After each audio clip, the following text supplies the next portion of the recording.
പാതിവില തട്ടിപ്പിൽ കണ്ണൂർ ജില്ലയിൽ നഷ്ടമായത് 14 കോടി രൂപയിൽ ഏറെ തുകയാണ്. 5000-ലേറെ പേരാണ് തട്ടിപ്പിന് ഇരയായത്. ഇതിൽ 2100 പേർ പോലീസിൽ പരാതി നൽകി.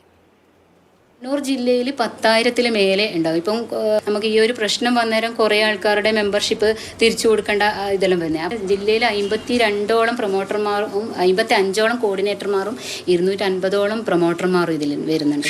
അപ്പോൾ അവരിൽ നിന്നും ഒക്കെ ശേഖരിക്കാൻ വേണ്ടിയിട്ടുള്ള ഒരു ബുദ്ധിമുട്ടുണ്ടായിരുന്നു വെച്ചാൽ അതിലിടയിൽ കുറേ പ്രശ്നങ്ങൾ വന്നു, പിന്നെ പോകേണ്ടി വന്നിട്ടുണ്ട്.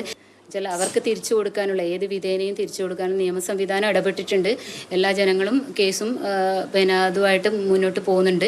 അപ്പോൾ ആ രീതിയിൽ തന്നെ നമുക്ക് ഇടപെട്ടുകൊണ്ട് നിയമ സംവിധാനത്തിൽ നമ്മൾ സപ്പോർട്ട് ചെയ്തുകൊണ്ട് തന്നെ ജനങ്ങളുടെ ഒപ്പം നിന്നുകൊണ്ട് തന്നെ നമുക്ക് മുന്നോട്ട് പോകാനാണ് പറയുന്നത്. വിവരങ്ങളുമായി സാരംഗ് സുരേഷ് ചേരുന്നുണ്ട്. സാരംഗ്, 14 കോടിയിലേറെ രൂപയാണ് കണ്ണൂരിൽ മാത്രം നഷ്ടമായത്. കൂടുതൽ പേർ പരാതികളുമായി ഇനിയും വരാൻ സാധ്യതയുണ്ടോ?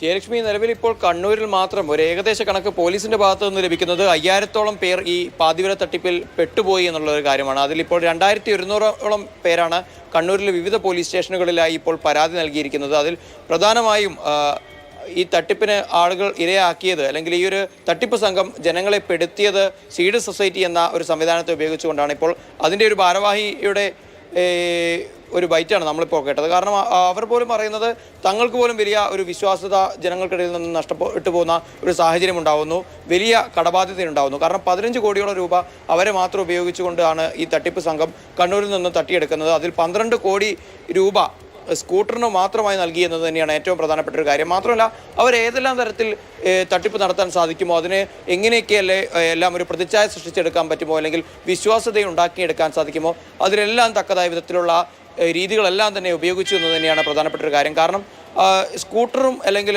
അതുപോലുള്ള മറ്റു കാര്യങ്ങൾ മാത്രമല്ല, വാട്ടർ പ്യൂരിഫയർ പോലുള്ള കാര്യങ്ങളും അതുപോലെ തന്നെ സ്കൂൾ കിറ്റ് അടക്കം ഈ സംഘം നൽകിക്കൊണ്ടിരുന്നതാണ്. അപ്പോൾ കണ്ണൂരിൽ അതിന് പോലീസ് അസോസിയേഷനെ പോലും അല്ലെങ്കിൽ പോലീസ് പെൻഷനേഴ്സ് അസോസിയേഷനെയൊക്കെ തന്നെ ഉപയോഗിച്ചുകൊണ്ട് വലിയൊരു തട്ടിപ്പ് നടത്തി. കാരണം അത്തരത്തിലൊരു സംവിധാനം മുന്നോട്ടേക്ക് വരുന്ന സമയത്ത് ജനങ്ങൾക്കിടയിൽ ഒരു വിശ്വാസ്യത ഉണ്ടാവുന്നുണ്ട്. അപ്പോൾ ആ ഒരു വിശ്വാസ്യതയെ കൂടി ഈ കണക്കിലെടുത്തുകൊണ്ടാണ് ആ ഒരു തട്ടിപ്പ് സംഘം മുന്നോട്ടേക്ക് വന്നത്. അതുകൊണ്ട് തന്നെയാണ് ഇത്രയും അധികം ആളുകൾ കണ്ണൂർ ജില്ലയിൽ മാത്രം ഈ തട്ടിപ്പിന് ഇരയായി മാറിയത്. ജയലക്ഷ്മി. ശരി സാരംഗ്, എന്തായാലും വലിയ ഒരു തട്ടിപ്പാണ് ഉണ്ടായിരിക്കുന്നത്. പല ആളുകളെയും ഉപയോഗിച്ചുകൊണ്ട് ഇവർ ജനങ്ങളുടെ വിശ്വാസം നേടിയെടുക്കാനുള്ള ശ്രമം നടത്തുന്നു. അതിനുശേഷം ഈ തട്ടിപ്പ് എന്തായാലും കണ്ണൂരിൽ മാത്രം 14 കോടിയിലേറെ രൂപ നഷ്ടമായി എന്നുള്ളതാണ്. 5000-ലേറെ പേരാണ് ഇപ്പോൾ പരാതി നൽകിയിട്ടുള്ളത്. ഇനി എത്ര പേർ പരാതി നൽകാനുണ്ട് എന്ന കാര്യത്തിലും കൂടുതൽ ആശങ്ക ഈ ഒരു സമയത്തുണ്ട്. സാരംഗ് സുരേഷാണ് വിവരങ്ങൾ പങ്കുവച്ചത്.